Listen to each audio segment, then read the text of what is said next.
Hello అందరికీ good evening అండి. ఇవాళ గణపతి నవరాత్రుల్లో 9వ రోజు కదా.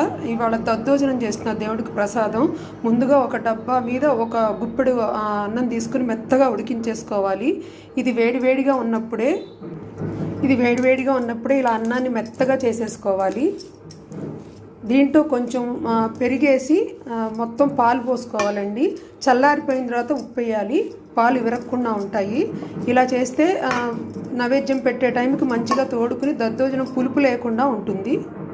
ఇవి ఫ్రెష్గా తోడేసిన ఆవు పాలతో పెరుగు తోడేసానండి. దీంతో ఒక 2 గరిటెలు పెరుగు అన్నంలో వేసుకోవాలి. అన్నంలో వేసుకుని బాగా కలిపేయాలి. ఇది మెత్తగా చేసుకున్న అన్నం అండి. అన్నాన్ని ఉండలు లేకుండా కలుపుకుని వేడివేడిగా ఉన్నప్పుడే పెరిగేసిన తర్వాత ఈ పాలు మనకి ఎంత లూజుగా కావాలో అన్ని పాలు పోసుకోవాలి. ఇవి కూడా ఆవు పాలండి. ఆవు పాలతో చేస్తున్నాను దద్దోజనం. పాలు పోసుకున్న తర్వాత బాగా కలుపుకోవాలి. పాలు పోసి బాగా కలిపేసానండి. నాకు దగ్గర లీటర్ పాలు పట్టినాయి. మనం నైవేద్యం పెట్టే టైంకి గట్టి పడకుండా చూసుకుని పాలు ఎన్ని కావాలో అన్ని పోసుకోండి. పూర్తిగా చల్లారిన తర్వాత ఉండలు లేకుండా కలుపుకోవాలి. చల్లారనివ్వాలి. ఈలోపు మనం పోపు వేసుకుందాము. ఉప్పు కూడా బాగా చల్లారిన తర్వాత వేయాలి, లేకపోతే విరిగిపోతుంది. ఆవు నెయ్యి వేసానండి. ఆవు నెయ్యితో పోపు పెట్టుకోవాలి. నెయ్యితో పోపు పెట్టుకుంటే మంచిది, బాగుంటుంది టేస్ట్. ముందుగా ఈ నెయ్యి కాగనివ్వాలి. ఈ నెయ్యి కాగేలోపు అల్లము అలాగే కరివేపాకు ఒక 4-5 పచ్చిమిర్చి రెడీ చేసుకున్నాను.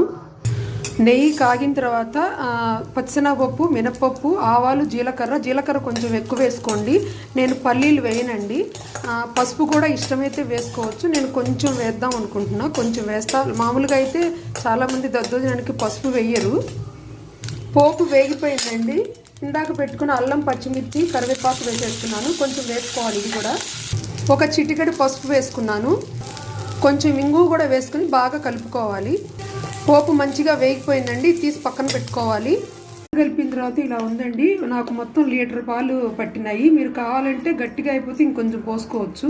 ఇందాక మనం పోపు పెట్టుకున్నాం కదా, ఆ పోపు దీంట్లో వేసేయాలి. ఇప్పుడు పూర్తిగా చల్లారింది కాబట్టి సాల్ట్ కూడా వేసేద్దాం.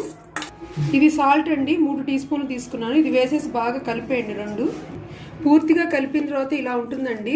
మీరు పోపు ఇంకా ఎక్కువ కావాలనుకున్నా, పల్లీలు కావాలనుకున్నా, జీడిపప్పులు కూడా కావాలంటే వేసుకోవచ్చు.